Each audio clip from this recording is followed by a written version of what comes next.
چرا شکم من بعد از جراحی ابدومینوپلاستی یا ساکشن چربی صاف نشده و هنوز هم میزانی برجستگی توش باقی مونده؟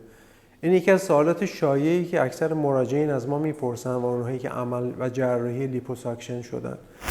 کاری که حین جراحی لیپوساکشن یا پیکر تراشی انجام میشه در واقع برداشتن اون لایه چربی اضافه زیر پوسته. پس قاعدتاً لایه‌های دیگه شکم که سهمی در ایجاد برجستگی شکم یا ظاهر چاق شکم دارن توی این جراحی دستکاری نمیشن. از عواملی که باعث میشه همچنان بعد از برداشتن چربی اضافه زیر پوست برجستگی شکم باقی بمونه، یکی شلی عضلات جدار شکمه و عامل بعدی چربی‌های احشایی که در واقع داخل حفره شکم وجود داره. چربی‌های احشایی بدترین منطقه است واسه کار کردن، چرا که با هیچ تکنیک جراحی قابل برداشت نیست.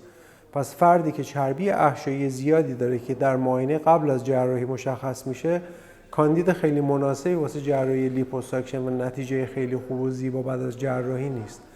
پس فردی که عضلات جداری شکم شل نداشته باشه و چربی احشایی زیادی نداشته باشه و صرفاً عامل برجستگی شکمش ناشی از اضافه چربی زیر پوست باشه، فردی که بعد از جراحی لیپوساکشن یا ساکشن چربی نتیجه خیلی خوب و عالی خواهد گرفت.